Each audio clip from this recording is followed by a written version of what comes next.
तो आपकी ये सीट है, इसमें कुछ ना, आपने केवल पढ़ा है डाइपोल। डाइपोल से आगे भी होते हैं ये, ऑक्टापोल भी होते हैं, क्वाड्रापोल भी होते हैं ना, क्वाड्रापोल। कौन कौन होते हैं समझ लो फटाफट इसमें। देखो ऐसा लिख लो यहाँ पे एक डिस्ट्रीब्यूशन लिखा हुआ है, ऐसे नहीं तो नेक्स्ट चैप्टर में नहीं, ये तो प्रॉब्लम ही है। यहाँ पे पॉइंट चार्ज है, पॉइंट चार्ज। इधर एक डाइपोल लिखना है, डाइपोल, डाइपोल। इधर क्वाड्रापोल के नाम इसका, और इधर ऑक्टापोल। ठीक है, ऑक्टापोल। ठीक है, डाइपोल में तो क्या होंगे, प्लस माइनस 2 चार्ज होंगे।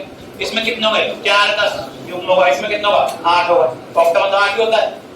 तो सबसे पहले बोला B प्रोपोर्शनल टू, पोटेंशियल किसके प्रोपोर्शनल होता है, B प्रोपोर्शनल टू।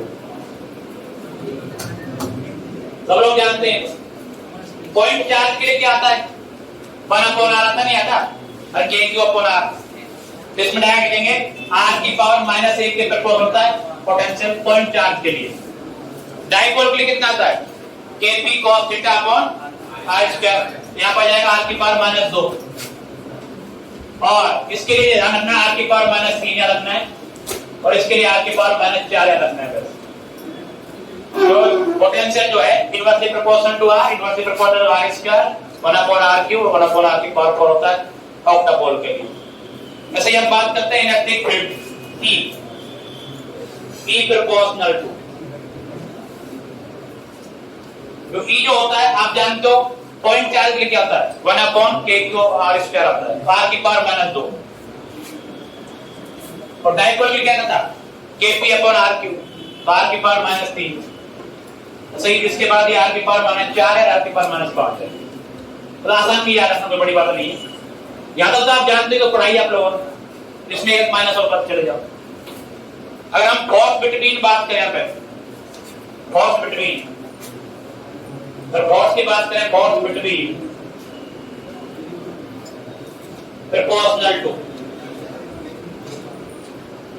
ठीक है, 2 पॉइंट चार्ज के लिए बात करते हैं। यहाँ पर 2 पॉइंट चार्ज के लिए क्या होगा, 2 पॉइंट चार्जेस। अगर 2 पॉइंट चार्ज नहीं हुए आपको, तो उसके बीच में जो फोर्स होता है आप जानते हो क्या होता है, K/Q1Q2/r²। तो आप डायरेक्ट लिखेंगे यहाँ पे r⁻2। 2 डाइपोल अभी बताया था मैंने कल, क्या होता है, 2 डाइपोल के बीच में r⁻4 आता है माइनस में, 3K/Q1Q2/r⁴। यहाँ पे अगला, यहाँ पे एक डाइपोल है, ये तो कल लिखा जाता है dipole and point charge. Dipole and point charge के लिए क्या आता है, डाइपोलर ये आता है r⁻3।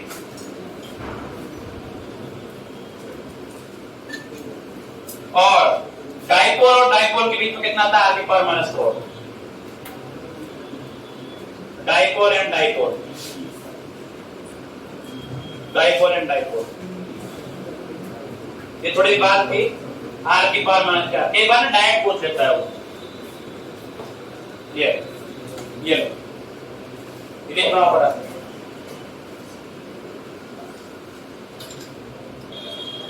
चलो देखो, थोड़ा टाइम कम है, तो ऐसे आप नए चैप्टर के हेड डालें, हम लोग हेड डालें कैपेसिटेंस। कैपेसिटेंस, कैपेसिटेंस हेडिंग है आपकी कैपेसिटेंस। कैपेसिटेंस लगेंगे इसमें 10-15 दिन तो लगे जाएंगे उसको।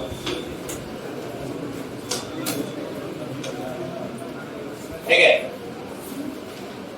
तो कैपेसिटेंस जैसे नाम से पता चल रहा है, कुछ चार्ज स्टोर करने की जो कैपेसिटी होती है उसको क्या बोलते हैं, कैपेसिटेंस, है ना। सिंपल भाषा में ये बात कर सकते हैं इसकी। तो जैसे सकते आप लोग एक जनरल लैंग्वेज, अगर हम बेसिक भाषा में बात करें, द कैपेसिटी, देखो the capacity of conductor The capacity of conductor to store the charge. To store the charge.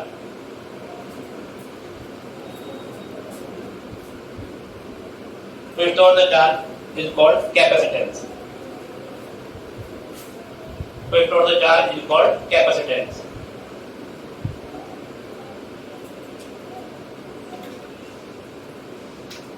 ठीक है, सिंपल भाषा में हो गई। लेकिन इसको मैथमेटिकल फॉर्म में देखें कि आप कोई भी कंडक्टर होता है, आपने देखेगा अपने, जैसे आपने हॉलो स्फीयर देखा या फिर रिंग देखी, कोई भी हो, उन सब में जो पोटेंशियल आता है उनका, वो डायरेक्टली प्रोपोर्शनल टू क्या होता है, क्यू आता है। जितना ज्यादा चार्ज देंगे उतना ज्यादा होगा उसका पोटेंशियल, के क्यू अपॉन आर। के क्यू सब में आया था ना पोटेंशियल वाले फॉर्मूले। इसका मीनिंग ये है कि potential is directly proportional to क्या होता है, चार्ज गिवन के बराबर होता है। नेक्स्ट लाइन पर लिखना है, the potential of a conductor, the potential of a conductor is directly proportional to, the potential of a conductor is directly proportional to charge given to the conductor, charge given to the conductor। मतलब ये है Q directly proportional to V बोल सकते हैं या फिर V directly proportional to Q बोल सकते हैं। और जब भी आप प्रोपोर्शनल का साइन हटाते हो तो क्या आता है, कांस्टेंट आता है। तो यहाँ पे आप लिखोगे Q equal to C, Q equal to C, ठीक है, Q equal to C, where C is a proportionality constant, where C यहाँ पे where C is a proportionality constant।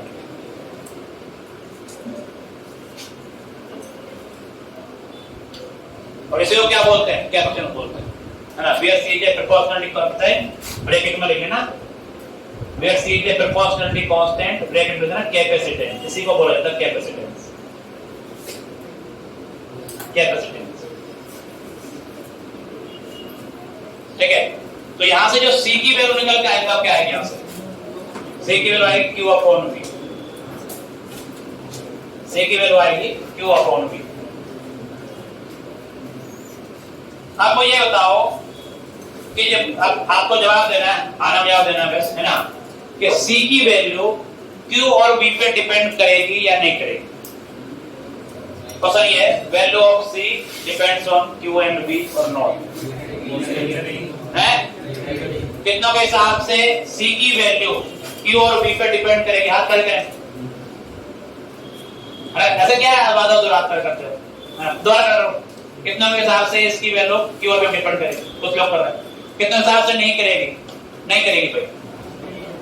फॉर्मूले में सर Q और V आ रहा है लेकिन नहीं करती है, क्योंकि ये सेम रेशो होगा, डायरेक्ट बोला नहीं, कांस्टेंट है भाई, है ना। अगर आपने V को डबल किया है तो Q भी डबल हो जाएगा भाई। Q आपने Q की जगह 4Q रख दिया तो यहाँ पे क्या हो जाएगा, 4Q हो जाएगा। तो रेशो में तो दोनों कट ही जाने। तो ये जो ध्यान रखना है कि ये लिखा दूंगा बात तो फिक्र में, C की वैल्यू जो है ना Q और V पर डिपेंड नहीं करती, लेकिन फॉर्मूले में ऐसा लगता है कि Q और V होगा। तो क्या अगर आप Q बढ़ाओगे तो V उसी प्रोपोर्शनल में बढ़ जाएगा, तो डिपेंड नहीं करने वाली, ठीक है, ध्यान रखने वाला। अच्छा, इसकी डेफिनेशन कैसे बनाते हैं? अगर मैं बोलूं यहाँ पे कि V बराबर 1 वोल्ट रख दिया जाए तो C बराबर क्या होगा, Q। तो कैपेसिटेंस की डेफिनेशन यही बनती है कि जो चार्ज होता है किस पर, कंडक्टर पर, जिसका पोटेंशियल क्या हो 1 वोल्ट, तो किसके इक्वल होता है, कैपेसिटेंस के इक्वल होता है। यहाँ पर देखो V बराबर कितना हो जाए, 1 वोल्ट हो जाए आपका, वोल्ट। देन C बराबर क्या हो जाएगा, Q आ जाएगा।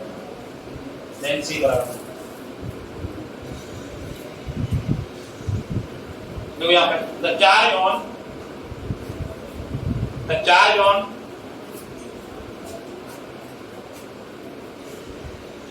conductor of potential 1 volt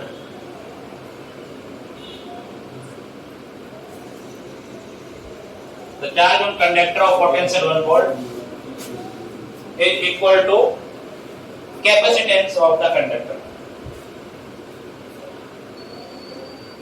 is equal to capacitance of the conductor। तो तो 1 वोल्ट वाले कंडक्टर का चार्ज होगा वो उसकी कैपेसिटेंस के बराबर होगा। ठीक है, कैपेसिटेंस ऑफ द कंडक्टर। अब इसमें वो बात लिख लो, नोट डाल के कुछ डाल के। फिर C की वैल्यू जो है ना कंडक्टर के चार्ज और पोटेंशियल पर डिपेंड नहीं करती। देखो, the value of C, the value of C does not depends on Q and V of the conductor। Q और V पर डिपेंड नहीं करती। तो किसी पर डिपेंड करती है, लिख के रखते हैं। देखो यहां next answer,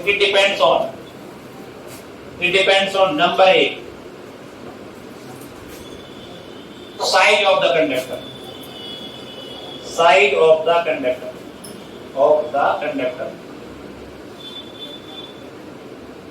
number 2 shape of the conductor, है ना, मतलब कोई छोटा है, कोई बड़ा है, और कोई गोला होगा, कोई क्या होगी, प्लेट होगी, अलग अलग। shape of the conductor,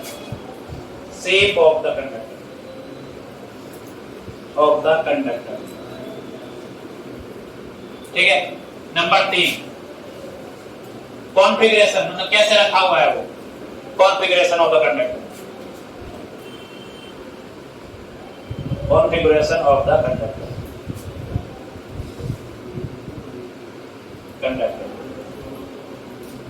और तीसरा मीडियम किस में रखा है, पानी में, हवा में ताप रखा हुआ है, मीडियम का।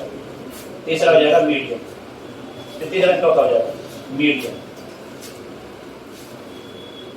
Medium of the conductor. Medium का मतलब है कि एप्सिलॉन आर क्या है उसका, है ना, डाइलेक्ट्रिक कांस्टेंट कितना है पानी का, तो क्या होता है, मेटल कितना होता है, इन्फिनिटी, और हवा और वैक्यूम का 1 माना जाता है। हवा का 1 से थोड़ा ज्यादा होता है, लेकिन 1 ही मान करते हैं, है ना। तो ये तो इन चीजों पर डिपेंड करता है, क्यू और वी पर डिपेंड नहीं करता है। ये सब फॉर्मूले का है। अब बात कर लेते हैं इसकी यूनिट क्या बनने वाली है। बोलो यूनिट क्या होगी, यूनिट की बात कर लेते हैं। आप जानते हैं C बराबर क्या आता है, Q/T। तो क्या यूनिट बनेगी, बताओ यहाँ पर। इसकी यूनिट बन जाएगी कूलम पर वोल्ट, है ना। ये बन जाएगा आपके पास कूलम पर वोल्ट, ये बन जाएगी यूनिट, ठीक है, कूलम पर वोल्ट। और इसी को क्या बोलते हैं, फैराड। इसी को क्या बोला जाता है, फैराड, या फिर लिख दो फैराड, FARAD। और फैराड यूज करेंगे क्या तरह, फैराड, इसी को फैराड बोला जाता है।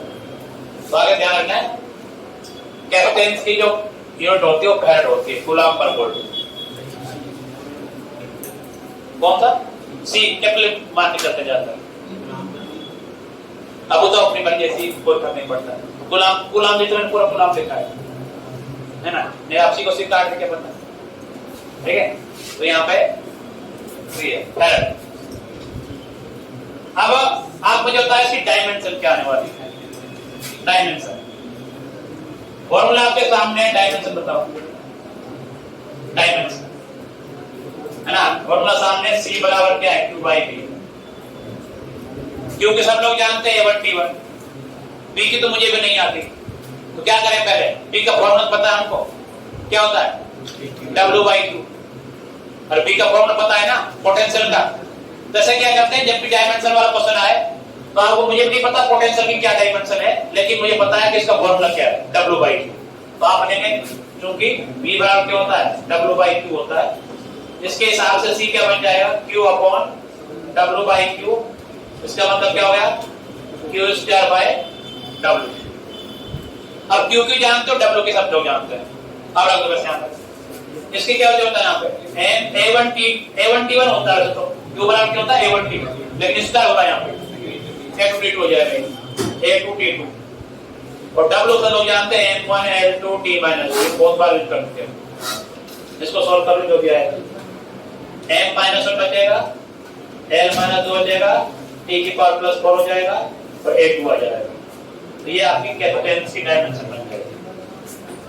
तो क्या डायमेंशन के लिए हमेशा यही करना है कि आपको फॉर्मूले पता होना चाहिए। बस कोशिश ये करो कि उस फॉर्मूले को उसमें काउंट कर लो जिसकी आप डायमेंशन जानते हो।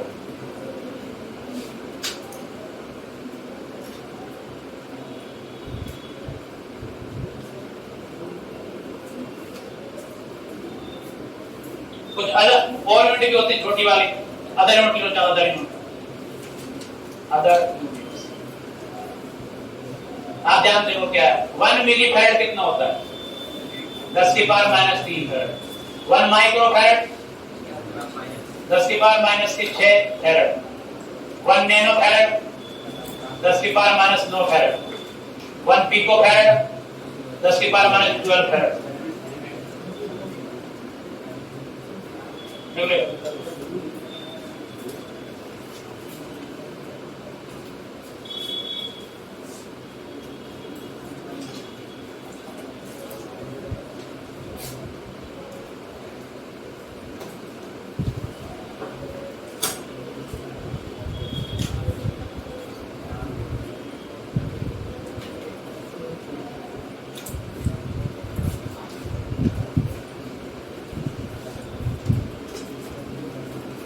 ठीक है, ये हो गई। नेक्स्ट रीड डालो, capacitance of isolated sphere.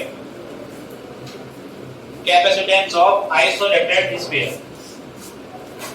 Capacitance of isolated sphere. ठीक है, तो मान लेते हैं क्या स्फीयर है जिसकी रेडियस क्या है r है। ठीक है, देखो ए sphere of radius r, A sphere of radius r, capital मान हैव चार्ज कैपिटल Q। ठीक है, तो मान लेते हैं कि स्फीयर दिया हुआ है, वो इसको चार्ज दिया आपने Q। हालांकि Q पर डिपेंड करती नहीं, लेकिन निकालने के लिए आपको एक बार ऐसा करना पड़ेगा। Q पर डिपेंड नहीं करती, ये Q है, इससे ऐसा नहीं है, R है। तो इसका पोटेंशियल कितना बन जाएगा? पोटेंशियल तो V बराबर कितना आएगा इसका? KQ by R। और C क्या होता है? Q बाय V, इसमें से Q बाय V निकाल दो यहां से, तो कैपेसिटेंस क्या हो जाएगा? कैपेसिटेंस C बराबर होता है आपका Q बाई V, क्योंकि तो Q बाई V बताओ क्या है यहाँ पर? R बाई क्या आ जाएगा? तो C का मान कितना जाएगा आपके पास? R by K। और K क्या होता है? 1/4 पाई एप्सिलॉन नॉट, उसकी वैल्यू पुट कर दो। तो K जो है आपका K, क्योंकि जो K होता है 1/4 पाई एप्सिलॉन नॉट होता है। तो यहाँ पे C की वैल्यू क्या आ जाएगी आपके पास? यहाँ पे ये 4 पाई एप्सिलॉन ऊपर पहुंच जाएगा। तो ये वाला फॉर्मूला याद रखना है। आइसोलेटेड स्फीयर की जो कैपेसिटेंस होगी वो होगी आपके पास 4 pi epsilon naught into r। 4 pi epsilon naught into r। अगर इसमें मीडियम घटते जाए एप्सिलॉन r का, तो एप्सिलॉन नॉट के साथ एप्सिलॉन r मल्टीप्लाई और हो जाएगा उसका। ठीक है, एक मीडियम ऑफ स्फीयर मतलब क्या हो? एप्सिलॉन m बोल सकते हो इसको, इसकी वैल्यू होती है एप्सिलॉन नॉट एप्सिलॉन r होती है। तो ये आपका कैपेसिटेंस बन जाएगा यहाँ पे 4 pi epsilon naught epsilon r into r, तो ये बन जाएगा।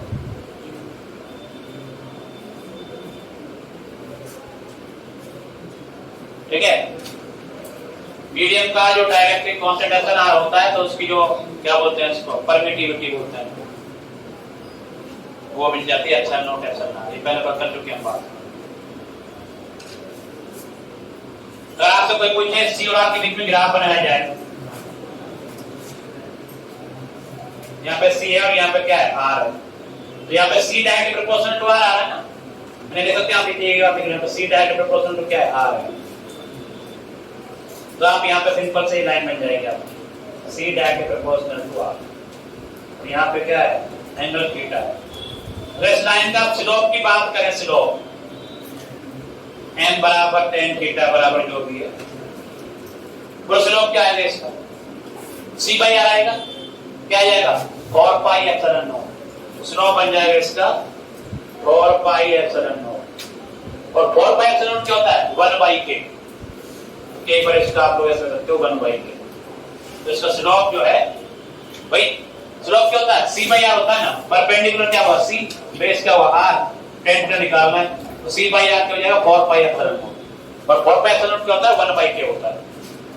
तो ये सभी आप बातें ध्यान रखनी है।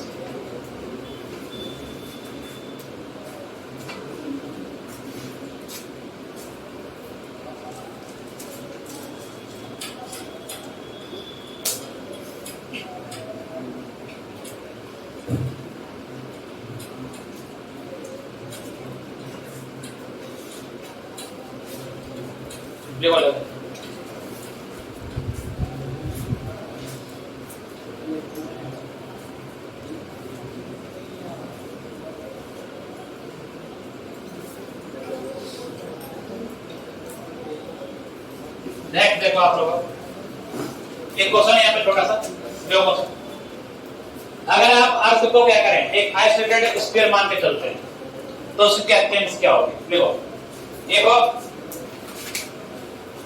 अर्थ, consider a isolated sphere, consider an isolated sphere and its capacitance. एक अर्थ consider an isolated sphere and its capacitance. आप जानते हो रेडियस ऑफ अर्थ कितनी होती है, 64 किलोमीटर। यहाँ पे 64 किलोमीटर आपकी रेडियस यूज करनी है, फॉर्मूला आपके सामने है, बताओ क्या आंसर आएगा, क्या नहीं पड़ेगा।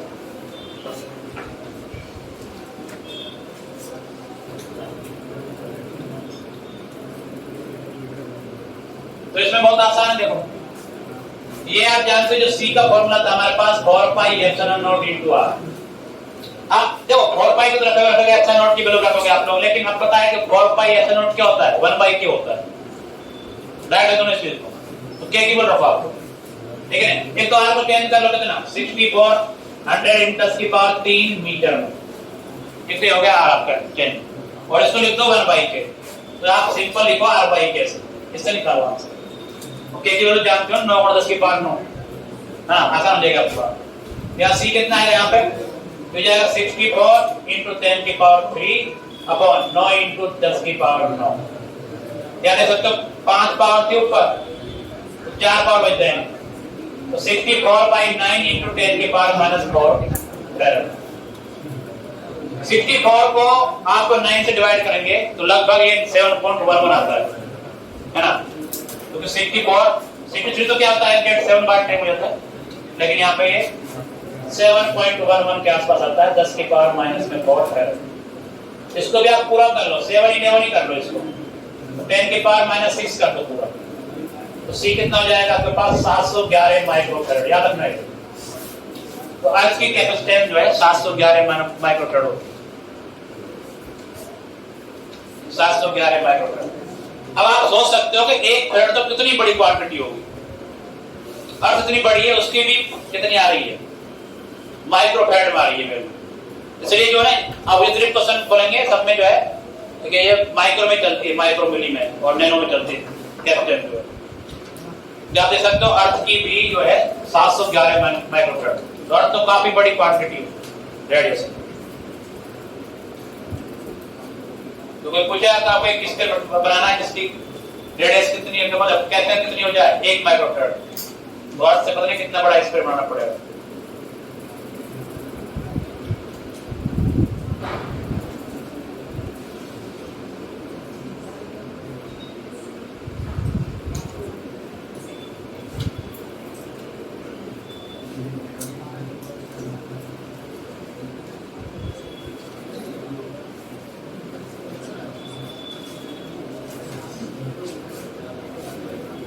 आपने तो 711 माइक्रो, तो याद भी रखो इसको, आता है ऐसे आप निकाल सकते हो, कोई बड़ी बात नहीं, याद रखो तो ठीक रहेगा, है ना।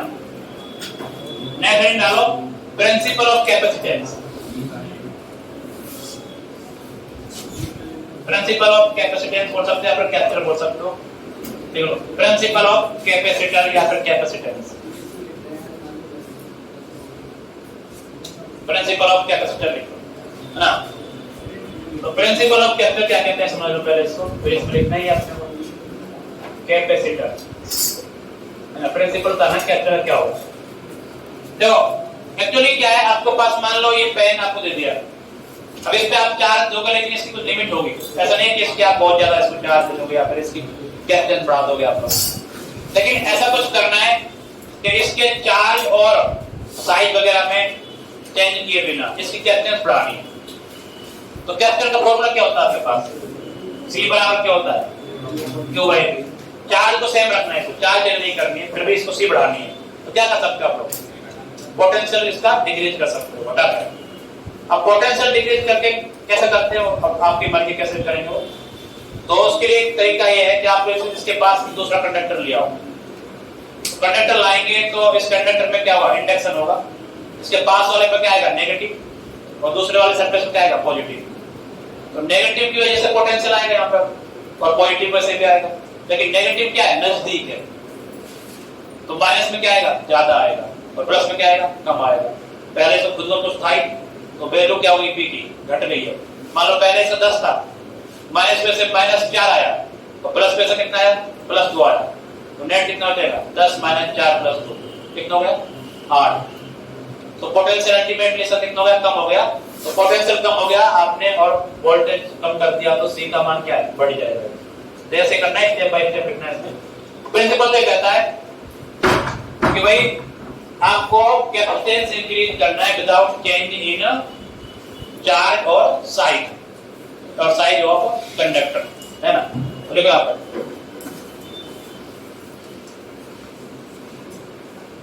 देखो the increase in capacitance without change in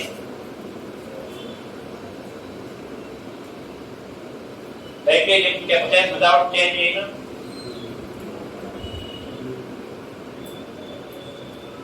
charge and size of the conductor. Charge and size of the conductor by decreasing the potential.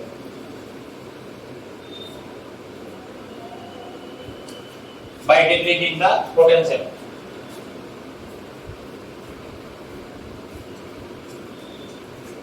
ठीक है, प्रिंसिपल ऑफ कैपेसिटर इसी को बोल जाता है प्रिंसिपल ऑफ कैपेसिटर।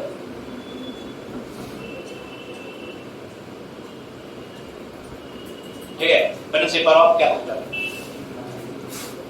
जब आप ऐसे लिख सकते हो यहाँ पे C आपका क्या है Q/V होता है, Q को आपको कांस्टेंट रखना है और V को क्या करना है डिक्रीज करना है, तो C को क्या है बढ़ाना है। एक लाइन भी है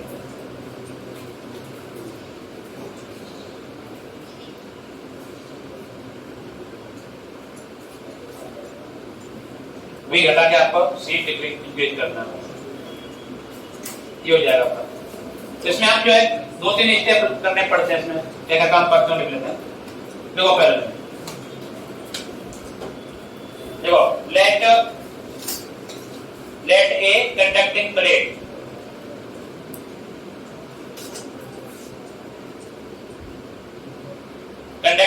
capital A have charge Q and potential V।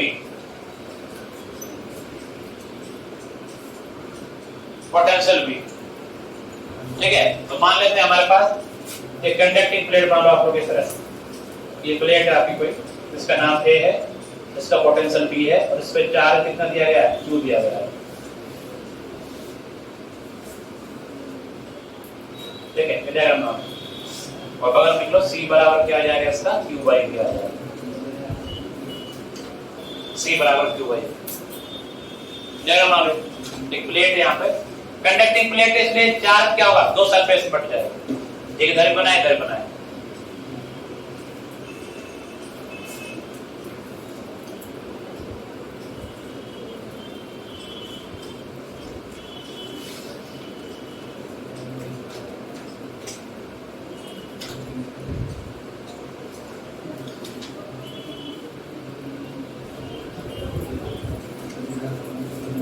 अब देखो स्टेप नंबर 1 ये तो दियो अब आपको इसको Q को सेम रखना है, B को घटाना है, तो कैसे करेंगे? देखो सबसे पहले स्टेप नंबर 1 देखो, इसमें देखो bring a another conducting plate B, bring a another conducting plate capital B near the plate A.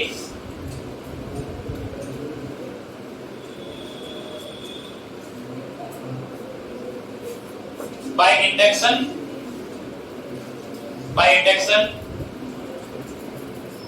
negative charge produced. Table diagram बनाता हूं, आपको लेफ्ट राइट समझ में आ जाएगा। सिग्मा में क्या काम कर रहा हूं यहाँ पे एक ही आपके पास है, तो इसका आपने कैपिटल Q चार्ज दिया हुआ था, मैंने इसको चार्ज को दिया होता, ये पोटेंशियल इसका भीतर बता आप लोगों को। इसके पास आप लोग क्या लाए, एक दूसरे प्लेट लेके आए B, तो इंडक्शन पे से यहाँ पे क्या आएगा, -Q आ जाएगा, है ना, -Q, और यहाँ पे कितना आ जाएगा, +Q आ जाएगा, ये आ जाएगा -Q। जैसे आप लोग क्या करेंगे, एक प्लेट लाएंगे दूसरी वाली, तो इसकी जो, इसको क्या बोल सकते हैं, राइट बोले लेफ्ट बोलेंगे, ये लेफ्ट है ना, तो लेफ्ट साइड पे क्या आएगा, -Q चार्ज प्रोड्यूस होगा इंडक्शन से, और राइट साइड पे क्या हो जाएगा, +Q चार्ज प्रोड्यूस हो जाएगा, उतना ही, जितना माइनस होगा उतना ही प्लस हो जाएगा। ठीक है, देखो क्या लिखा था,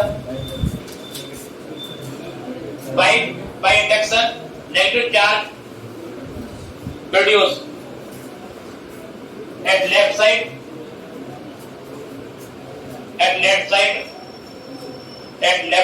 and positive charge at right side of plate B.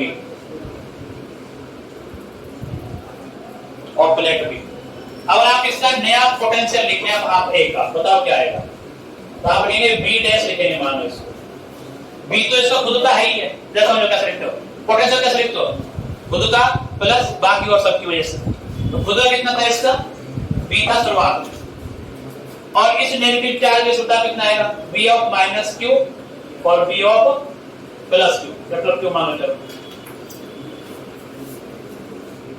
या V ऑफ -Q, माइनस क्यों लिखा हमने, क्योंकि नेगेटिव चार्ज है, और ये किस वजह से, पॉजिटिव चार्ज वजह से हो जाएगा।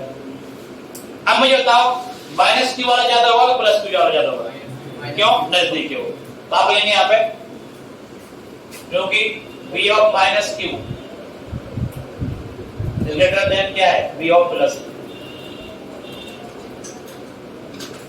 क्यों है ऐसा, because -Q is nearer the plate, -Q is near the plate, plate के नजदीक होने की वजह से -Q ज्यादा होगा।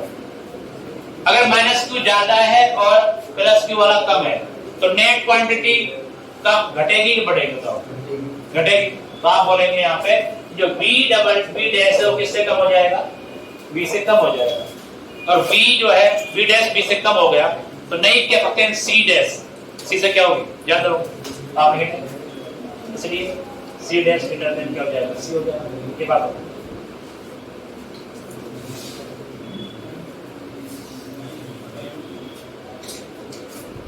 अब अगला स्टेप क्या कर सकते हो, next step number 2, step number 2 में आप ऐसा करो, इस +Q को गायब कर दो यहाँ से, तो फिर तो और भी कम हो जाएगा, है ना, जो जुड़ रहा था ये जुड़ने वाला पार्ट खत्म हो गया, तो और भी कम हो जाएगा। गायब कैसे करें, अर्थिंग करते हैं, तो यहाँ पे नेक्स्ट स्टेप क्या होगा, पहले डायग्राम बनाता हूं मैं, उसके बाद आप जो लिख लेना इसमें। अगर आप इस प्लेट B को अर्थ कर दें, तो प्लेट A है ही आपके पास, ठीक है, तो प्लेट B को अर्थ करेंगे तो यहाँ पे केवल -Q बचेगा और यहाँ पे +Q बचेगा, और इसको आपने कर दिया अर्थ, ठीक है, अर्थिंग कर दिया। तो अर्थिंग करने से क्या होगा, जो प्लस क्यू चार्ज होगा राइट साइड वाला वो कहां चला जाएगा, अर्थ में, पी वाला कैंसिल बचने वाला। अब एक बात तो समझो यहां पे, इधर मैंने चार्ज नहीं बनाया, क्यों नहीं बनाया, तो कंडक्टर तो है ही है, माइनस प्लस में क्या होगा, अट्रैक्शन होगा, तो सारा चार्ज इधर इकट्ठा हो जाएगा, तो कुछ नहीं बचने वाला।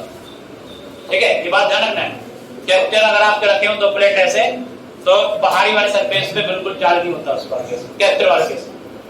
तो क्या आपने से अर्थिंग की यहाँ पे, अर्थिंग करने से ये वाला पॉजिटिव चार्ज कहां चला जाएगा, अर्थ में चला जाएगा, है ना, सही। प्लस क्यू चार्ज कहां चला गया, अर्थ में चला गया, तो नेगेटिव क्या बचेगा, और नेगेटिव पॉजिटिव में क्या होता है, अट्रैक्शन होता है, तो अट्रैक्शन होने की वजह से क्या हो रही है, जो सामने वाले फेस है उन पे आ जाता है, वैसे उसको नहीं बनता बिल्कुल भी चार्ज। तीसरा स्टेप, दूसरा स्टेप में question,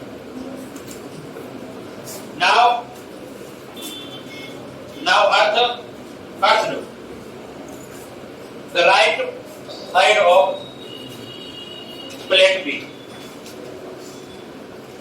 now earth the right side of plate B, so that plus q charge goes into the earth, plus q charge goes into the earth, ये तो अर्थ में चला गया, ठीक है। अब अर्थ में चला गया तो इसका मतलब ये हुआ कि अगर हम b डबल डैश लिखें तो क्या लिखोगे, b माइनस में b ऑफ माइनस q लिखने वाले हो, प्लस q तो बचा ही नहीं है, राइट, ये लिखने वाले हो। तो आप बताओ जो b डबल डैश होगा वो किससे कम होगा, b डैश से भी कम होगा, और b डैश किससे कम था, b से, so that c double dash c से डैश से ज्यादा और ये c से ज्यादा, क्यों ज्यादा,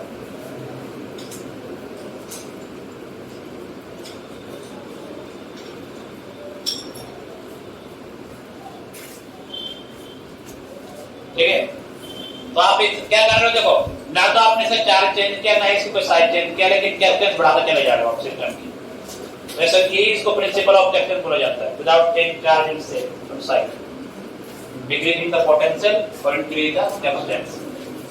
अगला काम क्या करें, तो थोड़ा और बढ़ जाए, ऐसा करो, इसमें क्या कर दो, मीडियम भरता है नेक्स्ट स्टेप, है ना, तो स्टेप नंबर 3 बना लो, मीडियम भर दो यहां पे ऐसे, ठीक है, मीडियम भर दिया एप्सिलॉन आर का,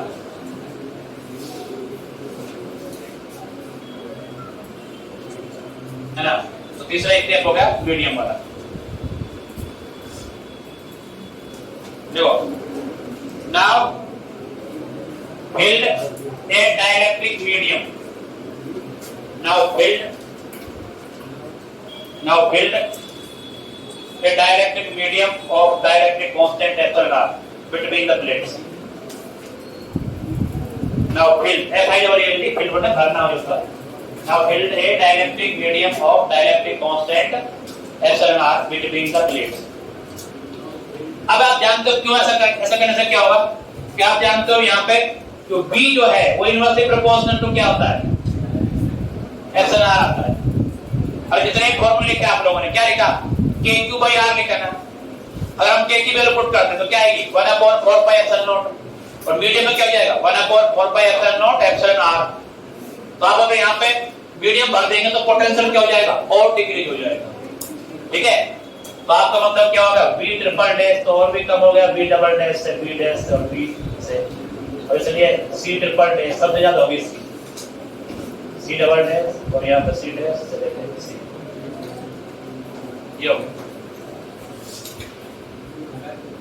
ये जो आप ये स्टेप में मतलब इधर करना है, अभी तो लागू नहीं दिया तो पेपर नहीं, एक और निकाल और बढ़ जाए, हाँ और बढ़ जाएगा, लेकिन सिंपल ये समझाने वाला तरीका, और हाँ और लिया और बढ़ जाएगा।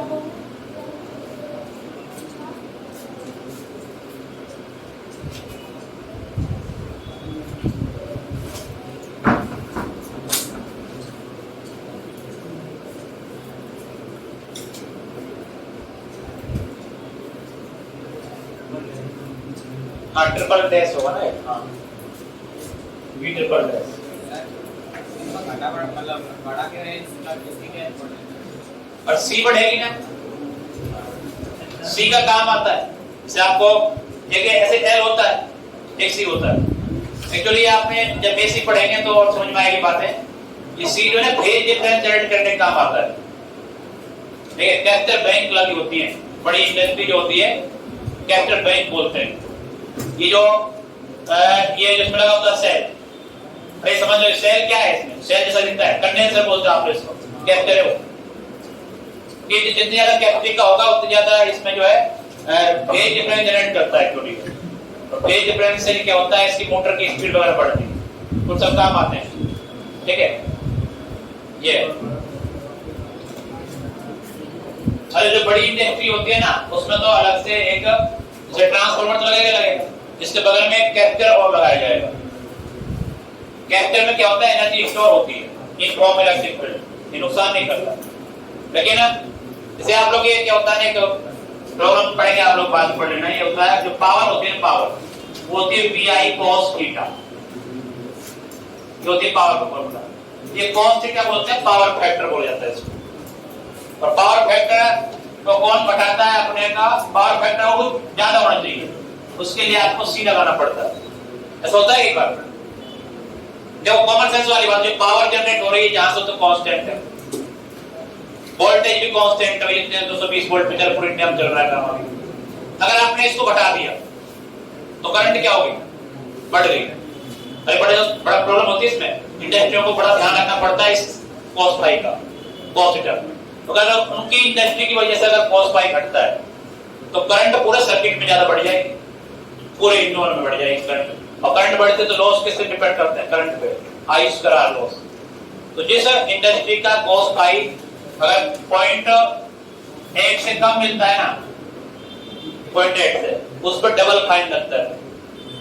जैसे जो क्या करते हैं अपने खुद को उसको बढ़ाने के लिए अलग से कैपिटल बैंक लगाते हैं, तो जरूरी है कैपिटल बढ़ाना, क्योंकि ये ज्यादातर ये एसी में इंपॉर्टेंट है, एसी वाले इसमें भी लगा हुआ है, इसको मतलब घूमेगा नहीं है ना। तो घूमता क्यों नहीं है इसमें, क्योंकि फेज डिफरेंस जनरेट नहीं होता। ऐसे मेरा अभी खराब हो गया क्या कूलर, उन्होंने भी दिया था मैंने उसकी मोटर जो फूकी थी पहले, तो उन्होंने बोला कि एक बार में महीने तक जो इसकी गारंटी है, लेकिन वो बड़ा धीमे धीमे चल रहा है। अब मुझे लगा कि कुछ तो गड़बड़ हुई है इसमें, तो मैंने क्या किया, जो पुरानी मोटर थी ना उसका कंडेंसर पड़ा हुआ था, क्योंकि वो गारंटी में तो है, पर बोलेंगे पर उसको दोबारा ले जाएंगे तो इतना परफॉर्म करता है। तो मैंने उसको लगा के देखा, अब फुल चल रहा है। अब दोनों लगा रखे हो, जो आया था उसको वो भी और नया वो भी, ये तो कहते पूरा हवा देता है।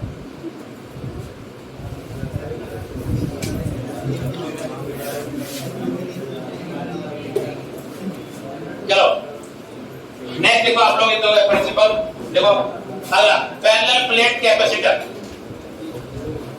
हेडिंग है parallel plate capacitor, parallel plate capacitor. ठीक है, तो पैरेलल प्लेट कैपेसिटर यही है, कुछ भी नहीं है इसमें। इसमें क्या होती है, दो पैरेलल प्लेट हो सकती है, लेकिन ये ध्यान रखना पैरेलल प्लेट कोई जरूर नहीं कि ये क्या रेक्टेंगल हो, स्क्वायर हो, सबके ये क्या हो, सर्कुलर हो सकती है प्लेट। दो प्लेट बना दो, दो सबके सर्कुलर। ठीक है, ध्यान रखना हेडिंग का आप क्योंकि parallel plate capacitor, parallel plate capacitor, capacitor. इसको आप किसी कैपेसिटेंस निकालने की दुनिया आती है, तो इसमें क्या होता है समझाता हूं, फिर उसको निकालेंगे, उसी को देख लेते हैं। इसमें क्या होते हैं, दो पैरेलल प्लेट्स होती हैं, पैरेलल प्लेट। अब कुछ भी हो सकती है, रेक्टेंगल, स्क्वायर या सर्कुलर, कुछ भी हो सकती है। ठीक है, इसमें एक प्लेट को चार्ज Q दिया जाता है, इसको मान लो आपने चार्ज Q दिया, तो इंडक्शन की वजह से दूसरी वाली प्लेट पे क्या होता है, -Q चार्ज आ जाता है अपने आप। और सेकंड प्लेट को आप क्या करते हैं, इसमें अर्थिंग कर देते हो, तो वही कंडीशन बन रही है जो कि पढ़ा हमने। ठीक है, ये मान लेते हैं इनके बीच की डिस्टेंस स्मॉल d है, और एरिया जो है इनका कॉमन एरिया, एरिया कितना है, कैपिटल X। कॉमन एरिया का मतलब क्या है, जैसे मान लो एक प्लेट आपने ऊपर बना दी, नीचे बना दी, आपको इन दोनों का क्या लेना है, कॉमन एरिया लेना है, ये वाला। इसका मतलब कॉमन एरिया का मतलब ये, ऐसा नहीं है कि पूरा एरिया लेंगे आप लोग, अगर ऊपर नीचे रखी हुई है तो कैप्शन चेंज हो जाएगी, केवल कॉमन एरिया लेना होता है। ये सब बातें इसमें लिखनी होंगी। मुझे को space it consist to parallel plates. It consists two parallel plates. Charge capital Q given to a one plate. Charge capital Q given to a one plate. Given to one plate. The minus Q charge induced. Minus Q charge induced.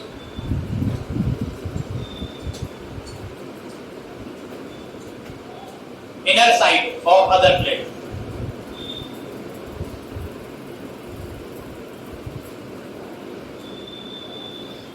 Outer side of देखो outer side of second plate is earth. outer side जो होती है second plate तो क्या करते हैं अर्थ कर देते हैं हम लोग यहाँ पे अर्थ। इसको अर्थ ही बोलते हैं अर्थ। ठीक है अर्थ कर दिया। The distance between plates is small d and common area is capital A. Distance between plates is small d and common area capital A. ठीक है तो मान लेते हैं ये A प्लेट और ये क्या आपकी B प्लेट है बात होगी। अब आपको जितने भी क्वेश्चन करने के होते हैं उस निकालने के किसी भी चीज के रेफरेंस हो हमेशा क्या करना है पोटेंशियल डिफरेंस और फॉर्मूला क्या है Q by V C बराबर Q by V करना है। तो ये करना होगा हमेशा कि आपको केवल Q by V निकालना है। सबसे पहले हम बात कर लेते हैं इलेक्ट्रिक फील्ड की। यहाँ पे इनके बीच में इलेक्ट्रिक फील्ड क्या होगा। इलेक्ट्रिक फील्ड प्लस Q से क्या होता है अवे फ्रॉम प्लस और माइनस की तरफ ही होता है। तो EA यहाँ पे क्या बनेगा EA और यहाँ पे क्या बनेगा आपका EB। दोनों क्या है जुड़ जाएंगे जुड़ जाएंगे। क्यों जुड़ेंगे प्लस से दूर तरफ होता है और माइनस की ओर होता है। दोनों डायरेक्शन सेम आ रही है तो जो ई नेट बनने वाला है EA प्लस EB बनने वाला है। तो आप लोग कीजिए यहाँ पे EA प्लस EB। तो यहाँ पे electric field between plates electric field between plates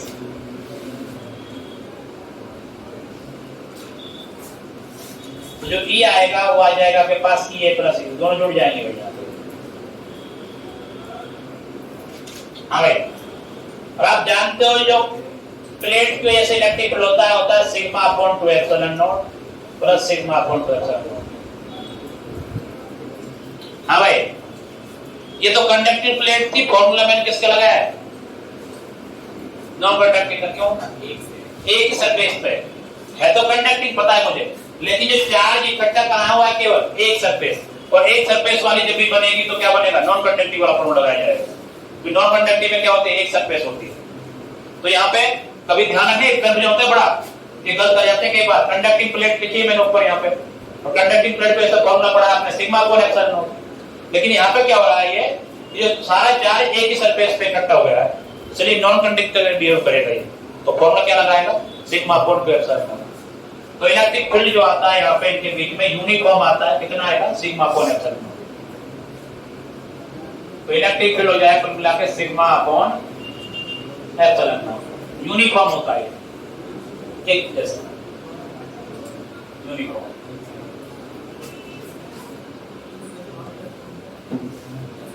uniform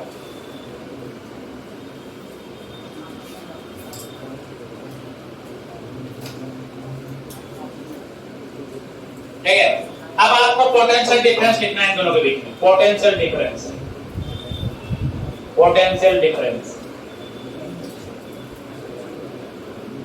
VA minus VB। आप केवल मेन टूल की बात करो यहाँ पे वो आएगा E into D. VA minus VB क्या जाएगा E इंटू डी। अब VB तो कितना होगा बताओ 0। क्यों 0 कर दिया अर्थिंग की वजह से। तो ये तो जाएगा 0 अर्थिंग की वजह से। अर्थ किया हुआ आपने अर्थिंग और VA को मान लो कितना V मान लो लेट इसको आपने क्या मान लिया V मान लिया। ठीक है, V को V मान। तो कुल मिला के फॉर्मूला क्या बना आपके पास, V माइनस 0 और E की वैल्यू हो गई आपके पास sigma upon epsilon naught into V। कुल मिला के V आ जाएगा आपके पास sigma upon epsilon naught into V। अब सिग्मा क्या होगा, जो सिग्मा होता है वो क्या होता है अपना Q अपॉन A होता है ना, charge density, charge upon area, Q upon A। तो कुल मिला के हमारे पास क्या आ जाएगा, तो यहाँ पे V की वैल्यू आ जाएगा आपके पास, इसलिए पुट करते हैं यहाँ पे QD upon epsilon naught into जय QD अपॉन एप्सिलॉन नॉट। अब आप जानते जो कैपेसिटेंस होता है वो क्या होता है, Q बाई V। जैसे Q बाई V निकालो, जो कि जो कैपेसिटेंस होती है, कैपेसिटेंस C जो होता है Q बाई V। तो Q बाई V निकाला जाए यहाँ से भाई, तो Q बाई V आ जाएगा epsilon naught A by V। ये फॉर्मूला याद होना चाहिए, बहुत इंपॉर्टेंट फॉर्मूला।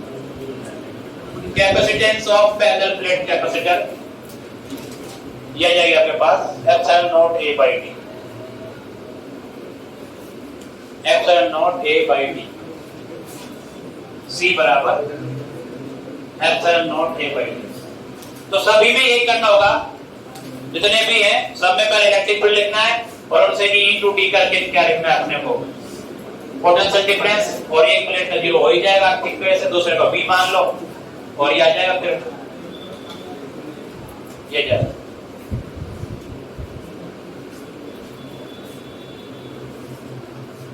तो C बराबर epsilon naught A by D, क्या रखना है।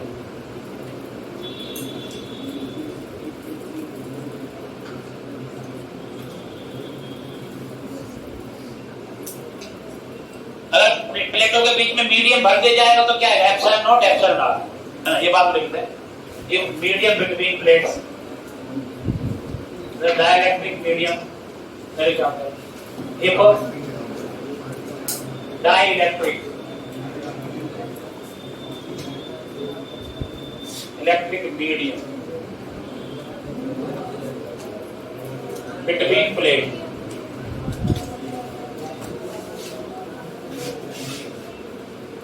एप्सिलॉन आर, ये एप्सिलॉन आर भर दे जाए अंदर,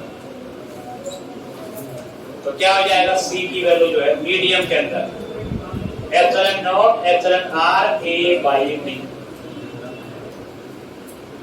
ये बन जाता है।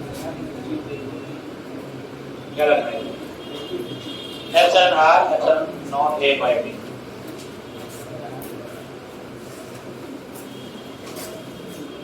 ठीक है, तो ये फॉर्मूला है epsilon naught A by D, याद रखना है। अब ऐसा क्वेश्चन तो नहीं कराना हमें कि भाई आपको A दे दिया जाए D दे दिया जाए, पर A में शायद पता है क्या कर सकता है, हो सकता है आपको बोलेगा कि वो सर्कुलर प्लेट है, उसकी रेडियस देगा वो, तो एरिया क्या हो जाएगा आपका पाई आर स्क्वायर। ठीक है, पाई आर स्क्वायर हो जाएगा। अच्छा, ये बड़ी क्लियर यहाँ पे capacitance of parallel plate capacitor depends on, capacitance of parallel plate capacitor, it depends on।